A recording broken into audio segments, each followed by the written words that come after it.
नमस्कार साथियों। जैसा कि आप सब लोगों को विदित होगा कि आज से मैं प्रोफेसर गौरव वल्लभ की बात तथ्यों के साथ नामक वीडियो श्रृंखला का प्रारंभ कर रहा हूं। इसी श्रृंखला का पहला वीडियो लेकर मैं आज आप सबके सामने प्रस्तुत हुआ। साथियों, आज का मेरा पहला वीडियो समर्पित है मोदी सरकार के एक ऐतिहासिक कारनामे पे।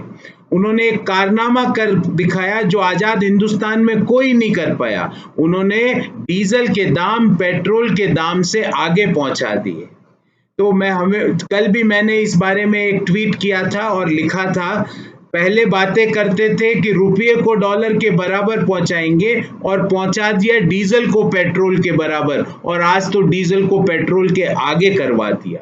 तो बहुत हुई महंगाई की मार, अब की बार डीजल पेट्रोल के पार। ये आज का मेरा ब्रॉड थीम है।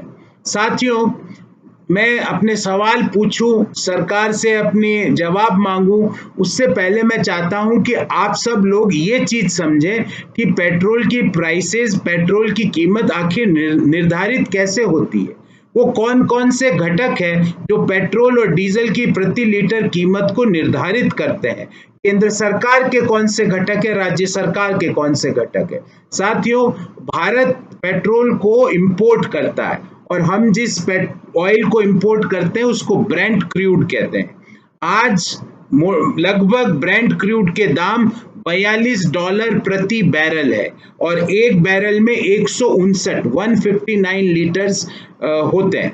तो आज $42 प्रति बैरल पे हमको ब्रेंट क्रूड मिलता है।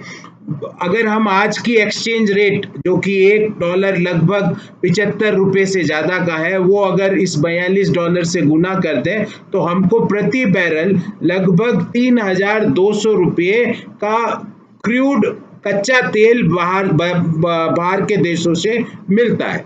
और इसको अगर हम प्रति लीटर निकालें, 3,200 को 159 से भाग दे दें, क्योंकि एक बैरल में 159 लीटर होते हैं, तो मोटा मोटी कच्चा तेल भारत को आज 20 रुपये प्रति लीटर में पड़ता है। ये कच्चा तेल है।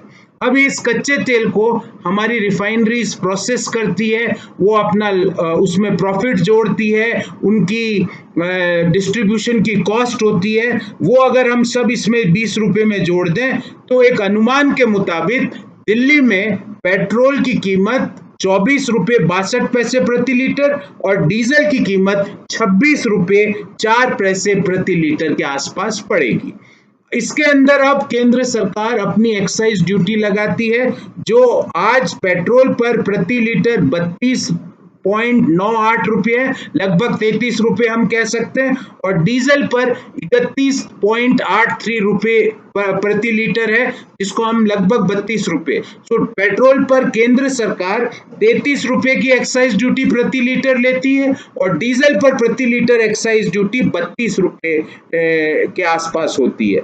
अगर हम इसमें पेट्रोल पंप मालिकों का कमीशन जोड़ दें तो लगभग, अगर हम कहें कि स्टेट गवर्नमेंट के वैट लगाने से पूर्व दिल्ली में और देश के अन्य भागों में पेट्रोल की कीमत 61 रुपये 20 पैसे और डीजल की कीमत 60 रुपये 40 पैसे पड़ी। ध्यान रहे, इस 61 रुपये में 33 रुपये एक्साइज ड्यूटी है।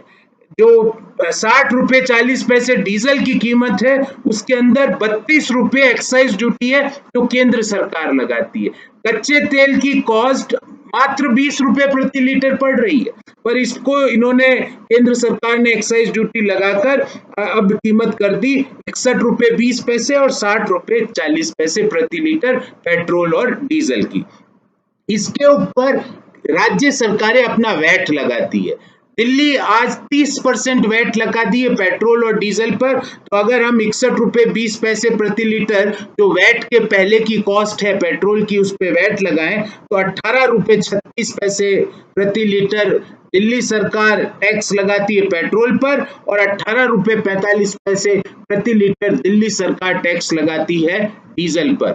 और यही इतना ही टैक्स लगभग देश की अन्य राज्य सरकारें भी लगाती है। हालांकि दिल्ली सरकार का जो वैट है वो कई राज्य सरकारों से काफी ज्यादा है, कई राज्य सरकारें इससे कम भी लगाती है। इस कारण से आज पेट्रोल की कीमत और डीजल की कीमत 80 रुपए प्रति लीटर पर आके खड़ी हो गई।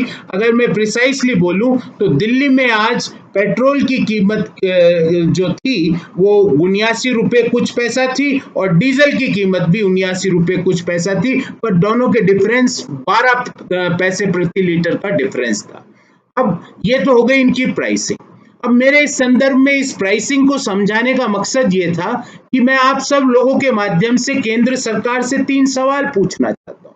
मेरा पहला सवाल ये है कि अगर हम कंपैरिजन करें एक्साइज ड्यूटी का 2014 से और आज की एक्साइज ड्यूटी का, तो 2014 में पेट्रोल पर 9 रुपए 20 पैसे प्रति लीटर एक्साइज ड्यूटी लगती थी, जो आज 33 रुपए हो गई। तो ये 258% का जंप क्यों हुआ? डीजल पे एक्साइज ड्यूटी 2014 में मात्र 3 रुपए 46 पैसे केंद्र सरकार लगाती थी, तो आज 31 रुपए 83 पैसे, मतलब 820% की वृद्धि क्यों हुई? क्या केंद्र सरकार के पास राजस्व के कोई और स्रोत नहीं है? क्या उनका एकमात्र स्रोत मध्यम आय वर्गीय और निम्न आय वर्गीय लोगों से पेट्रोल और डीजल की वसूली, एक्साइज ड्यूटी से वसूली करना रह गया है? क्या उनका और स्रोत आयकर नहीं है? क्या उनके और जीएसटी के स्रोत नहीं है? ये हरदम इस पे ही वसूली क्यों? और पेट्रोल पर एक्साइज ड्यूटी 258% और डीजल पर एक्साइज ड्यूटी 820% तक क्यों बढ़ाई गई पिछले 6 सालों में? ये मेरा पहला प्रश्न है। और इस प्रश्न को समझाने के लिए मैंने किस तरह पेट्रोल और डीजल की प्राइसेस निर्धारित होती है, यह आप सबके सामने व्याख्या की। मेरा दूसरा सवाल है, आज हम एक बहुत बड़ी विपदा से गुजर रहे हैं। देश कोरोना के मध्य में है, कोरोना के केसेस लगातार बढ़ते जा रहे हैं। लॉकडाउन की वजह से भयंकर मंदी भी आ चुकी है। जो कम मंदी थी हमारी इकोनॉमी में, वो भयंकर मंदी में कोरोना ने बदल दी। और जहां देखो, जिस सेक्टर में देखो, वहां पे 2-3 खबरें आ रही है, या तो नौकरी जा रही है या सैलरी कट हो रही है। जब नौकरी जा रही है, सैलरी कट हो रही है और रिजर्व बैंक ने मुद्रास्फीति की दर 7.5 से 8% तक मानी है, तो इन सब को मद्देनजर रखते हुए आज जरूरत थी कि लोगों की कॉस्ट ऑफ लिविंग को कम किया जाए। पर अगर आप डीजल की कीमतें पेट्रोल से ज्यादा बढ़ा देते हो, डीजल पर एक्साइज ड्यूटी 820% तक बढ़ा देते हो, तो कॉस्ट ऑफ लिविंग घटेगी नहीं, वो बेतहाशा बढ़ जाएगी। क्योंकि डीजल से माल ढुलाई की लागत में वृद्धि हो जाती है। अन्नदाता जो जेनसेट यूज करते हैं, अपने ट्रैक्टर को चलाने में जो तेल यूज करते हैं, वो डीजल है। किसानों की कॉस्ट आप बढ़ा देते हो, आप माल ढुलाई की कॉस्ट बढ़ा देते हो, आप और तरह के जो यातायात के साधन है उनकी कॉस्ट बढ़ा देते हो। तो ये कॉस्ट ऑफ लिविंग, जब आपदा के समय पूरी दुनिया के देश कॉस्ट ऑफ लिविंग को कम कर रहे हैं, आप इसको इस समय क्यों बढ़ा रहे हो? और मेरा तीसरा सवाल है कि प्रधानमंत्री जी हमेशा 2014-15 में कहते थे कि मैं नसीब वाला हूं, इस कारण से, मेरे नसीब के कारण अंतर्राष्ट्रीय बाजार में कच्चे तेल की कीमतें कम हो रही है। सर, मई में कम हुई थी। ब्रेंट क्रूड की कीमत $15 से $20 प्रति बैरल तक पहुंच चुकी थी, पर आपके नसीब का फायदा हम लोगों को आप देते नहीं हो। आपका तो एक ही नियम है, मीठा मीठा आप ले लो और कड़वा कड़वा हमको दे दो। जब कच्चे तेल की कीमतें घटती है तो उसका फायदा हिंदुस्तान के लोगों को नहीं मिलता है, पर जब कच्चे तेल की कीमतें जरा सी बढ़ती है तो हमारे यहाँ कीमतें उससे डबल बढ़ा देते हो। अब उसकी जो परसेंटेज इंक्रीज कच्चे तेल की है, उससे डबल परसेंटेज इंक्रीज हमारे यहाँ रिटेल प्राइस में हो जाती है। ऐसा क्यों? और चौथा और अंतिम प्रश्न ये है कि दुनिया में आपने एक कीर्तिमान स्थापित किया है। दुनिया में पेट्रोल और डीजल की जो कीमत है उसके अंदर 70% टैक्स है हमारे देश में, जो दुनिया के किसी भी देश में अगर आप कंपेयर करें वो मैक्सिमम है। मैं यहाँ पे अमेरिका, ब्रिटेन, ब्राजील, इन देश नहीं, दुनिया के हर देश से हमारा टैक्स पेट्रोल और डीजल में ज्यादा है। ऐसा क्यों सर? ऐसा इस आपदा के समय आपको हमें रिलीफ देना चाहिए था, आप हमारी कॉस्ट ऑफ लिविंग को क्यों बढ़ा रहे हैं? ये मेरे आज के 4 सवाल थे माननीय प्रधानमंत्री जी से, क्योंकि तेल के मंत्री तो कुछ बोलते नहीं है, और सरकार से। और इसको सवाल पूछने से पहले मैंने आपको पेट्रोल और डीजल का पूरा स्ट्रक्चर बता दिया कि 70% से ज्यादा जो कीमत के अंदर जो पेट्रोल और डीजल का अंश है वो केंद्र और राज्य सरकारों के कर का अंश है। सोचिएगा जरूर। और कल मैं एक नया विषय लेकर आप सब लोगों के सामने आऊंगा। तब तक के लिए बहुत बहुत धन्यवाद। आपने ये वीडियो देखा, बहुत बहुत धन्यवाद और आभार एक बार फिर।